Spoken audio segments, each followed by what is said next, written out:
So there are some reasons for optimism. We are no longer an isolated remnant. We now have much more support among a much larger group of the population at large. In fact, I think that the most effective way one could possibly move toward greater freedom in the United States, toward a smaller role of government, would be if we could only have a more democratic society. I don't mean a capital D, I mean a small d. That is, I mean if we could have referenda. The public at large in its referenda has always shown itself, has almost always shown itself to be more libertarian in its views than have their elected representatives. But nonetheless, we are still fighting against the odds, against the businessmen, the business community, who are all in favor of freedom for everybody else, but all want special treatment for themselves. They're all special cases. The most extreme example I came across recently was a letter I received from some head of a bee association, BEE, telling me about how he really agreed with me on almost everything, except, and especially on free trade, except for one exception. And that was that we had to have a national policy of protecting bees because of the external benefits they conferred by pollinating, that's the word I want, by pollinating the fruits. He had never read a famous article by Steve Chung on how that has become a private industry in which there are private beekeepers who go around with bees and rent out their use to pollinate the fruit crops. So you don't need, there are no external effects at all.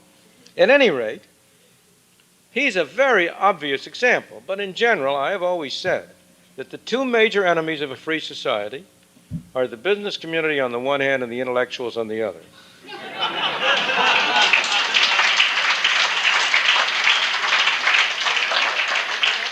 For what look like opposite reasons.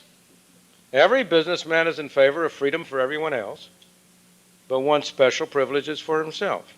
Every academic is in favor of freedom for himself, but wants to control everybody else.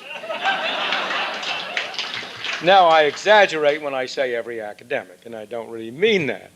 But, and it is less true today than it was 30 or 40 years ago, but certainly over time, it is the intellectual community that has provided the greatest support, the greatest rationalization for the growth and extension of government. But more important than either, the business community or the intellectual community, in my opinion, is the economic inertia, a simple inertia that derives from the interest we all have in retaining our own special privileges.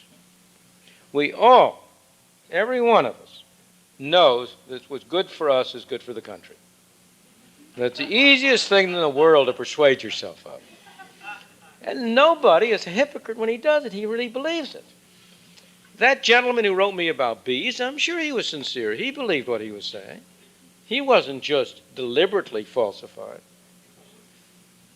The automobile people, when they go around and say they need government assistance to keep from going out of business, they don't, and that's in the best interest of the country, they believe what they're saying.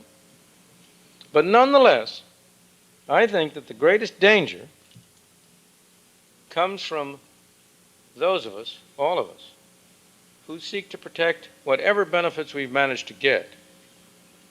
We're always willing to cut other people's government programs while we retain our own. To come close to home, I gather there are a lot of students in this room. How often have you observed students going around protesting about what I think is the most disgraceful government spending program in existence, namely government subsidies to higher education? There is no program in the United States which so clearly imposes burdens on low-income people to benefit high-income people. None whatsoever. And yet, how many students do you have going around saying it's a bad thing for the country to have government devote so much money to higher education? Now, don't misunderstand me. If there is a government program of benefits or of loans, there's nothing wrong with taking advantage of it. You're a citizen of a country. If that country votes a law you disagree with, it's not in any way wrong or immoral to take advantage of that law. Provided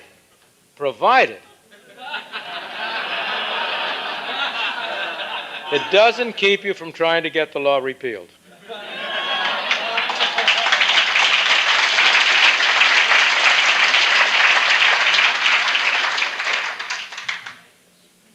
So I think the prospect for the future of a free society can be bright, but only if we continue to try to spread our ideas, but most importantly of all, to persuade ourselves, more importantly than anyone else, to be consistent with the beliefs we profess.